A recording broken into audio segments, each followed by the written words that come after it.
Hello, magandang araw mga kabarya. Welcome back to OMG TV channel. Okay? So, magandang araw sa lahat. Magandang araw sa ating mga subscriber at sa mga followers natin sa Facebook. Magandang araw din sa inyong lahat. So, ito yun mga kabarya, no? Ang mga barya na naipon-ipon ko na binibili ko ng mga sentimo. So, medyo marami to. Ito nga, mabigat. So, ang gagawin ko dito mga kabarya, kasi hindi naman na ito malalaki yung litra, sobrang liit. Kaya bago ko hahanapin yung mga hard to find at saka hard to find dito sa mga sintimong ito, ay pipiliin ko muna itong mga barya, no? Pipiliin natin sa kanilang kaparehas. Okay? So, unahin ko dito itong mga 25 sentimo na BSP series. So, ayan yan, no? Medyo maliit talaga yung litra. Kailangan pa natin dito yung magnifying glass. Kasi yung iba ay makinis, yung iba naman ay medyo may kalawang na. So, ito naman ay yung mga BSP at saka NGC na 25 sentimo. So, dito sa NGC mga kabarya ay kailangan dito yung mga hard to find na lagi nating hinahanap. So, ang kailangan natin dito sa NGC na 25 sentimo is yung 2017. NGC 2017 ang year.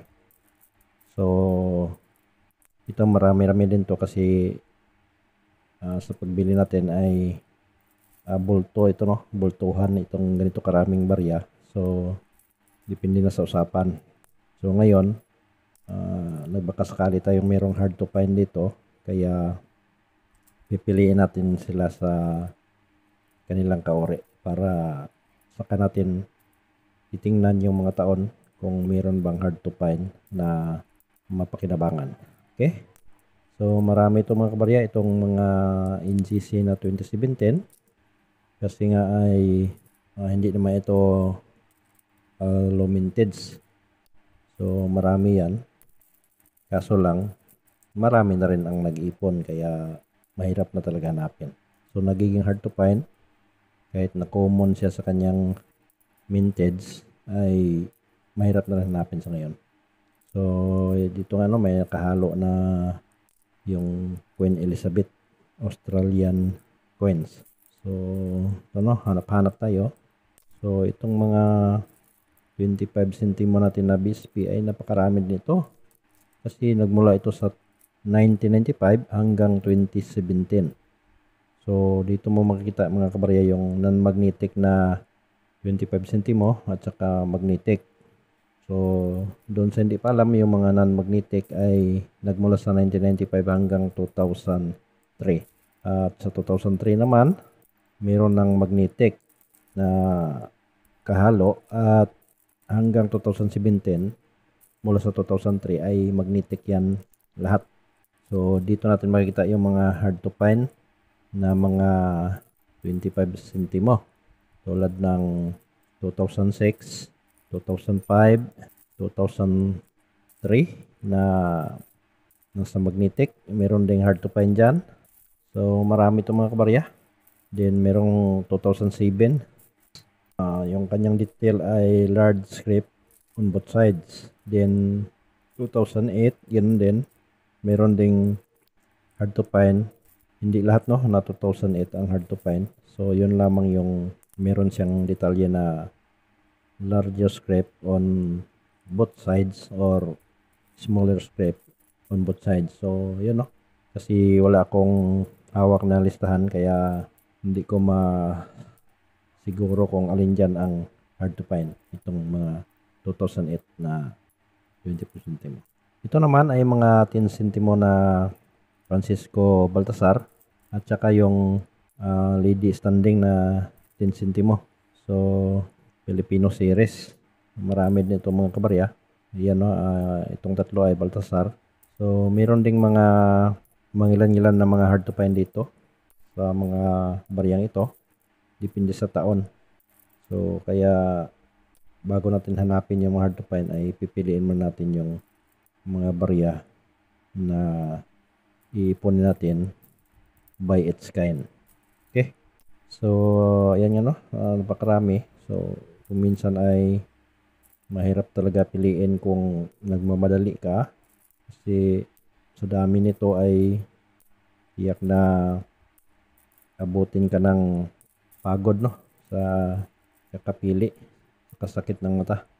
So, ayan, marami-rami na rin itong napili ko, mga 25 centimo at saka 10 centimo. So, hindi lamang yan ang pipiliin natin mga kabarya. Meron pang mga 5 centimo dito na may butas. At saka yung mga 10 centimo na bispe. So, copper no ang kanyang composition. So, marami din ito. So, halimbawa no, kung meron kayong mga ganito na napakarami at talagang malapit ng kalawangin. So, ibenta nyo na lang sa per kilo. Kasi yung per kilo na copper ay mahal din yan. Saka yung bronze. Ganun din ang yung mga copper nickel no. Medyo mahal din yan. Kaya kaysa kalawangin, mabuti pang ibenta na lang ng per kilo. So, may ibang kolektor na bumibili ng 200 per kilo. May iba naman 150 per kilo. So, depende na yon sa ganda ng barya. Pag ang barya mo ay puro kalawang na, so mura ang bili kasi mabigat rin yung kalawang. Kaya medyo mababa na rin ang kuha. Pero kung barya mo ay maganda pa, subukan mong piliin yung mga hard to find. Baka meron kang hanap. Okay, so ito din no, yung 50 centavos na small type mga kabarya sa Flora and Fauna. Small eagle. So yan din no. Binibili din natin yan. Dati binibili ko yan sa 5 ang piraso. Kasi kailangan natin. So kung uncirculated ay baka medyo mataas pa ang presyo. Pero ang standard price niya mga kabarya ay mababa lamang nung kasi hindi naman hard to find yung mga Flora and Fauna. Napakarami ang ginawa nun. Kaya maganda din ito mga kabarya. Parang gold yung kanyang kulay. Yung mga maliit na 50 centavos. So ganito din yung butterfly na small type. So ito yun no. Mga 25 centimo na small type butterfly sa Flora and Fauna. So marami din yan. Kaya kung piraso ang binta niyan ay medyo mababa, siguro per set no. Gagawa kayo ng per set na Flora and Fauna mula sa 5 centimo, 10 centimo, 25, 50, 1 piso, saka 2 pesos. So, kasi mayroong 2 pesos itong Flora and Fauna, yung coconut ang likuran. At ang tulad nitong 25 centimo ay dalawa itong mga kabarya. Meron siyang small type at saka large type. So ganito din no, yung ating bispe na 5 centimo. So ang 5 centimos na bispe mga kabarya ay meron ding hard to find. So isa na doon yung 2017 na lagi nating hinahanap. Kaso lang ay medyo mahirap na talaga hanapin sa ngayon. Kaya nagbaka sakali tayo dito sa mga nabili natin ito. Baka merong naligaw na 2017 para mapakinabangan. Okay? So, ang mga sentimo na ito mga kabarya ay marami. Napakarami. Nagmula din ito sa 1995 hanggang 2017. So, nagbago lamang itong ganitong barya nang dumating na ang NGC, yung New Generation Currency. Kaya yung 2017 ay naging hard to find. Marami ang ginawa, ngunit marami din ang nag-ipon. Okay?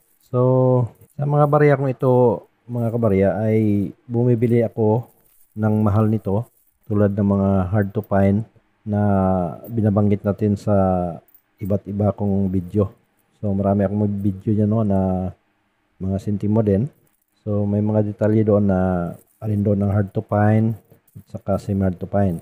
So, kada barya na hard to find or semi hard to find ay by piraso ang bili. So depende na rin sa ganda ng inyong barya, pero merong mahal kahit na hindi siya masyadong maganda.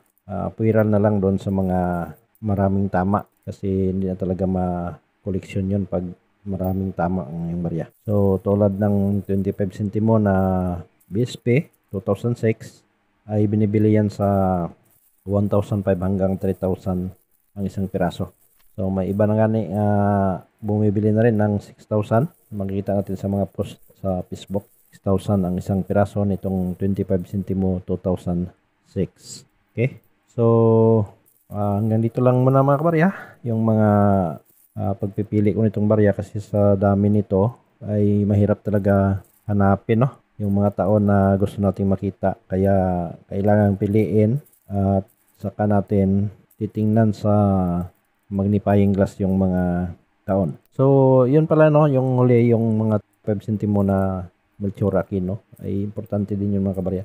Merong hard to find dyan, merong special uncirculated at saka proof version. Okay? So, maraming salamat sa panonood at ulitin ko, kung magbinta kayo ng mga ganitong barya, depende na sa usapan. Merong kilo-kilo ang kuha, merong piraso naman doon sa mga hard to find at saka semi hard to find.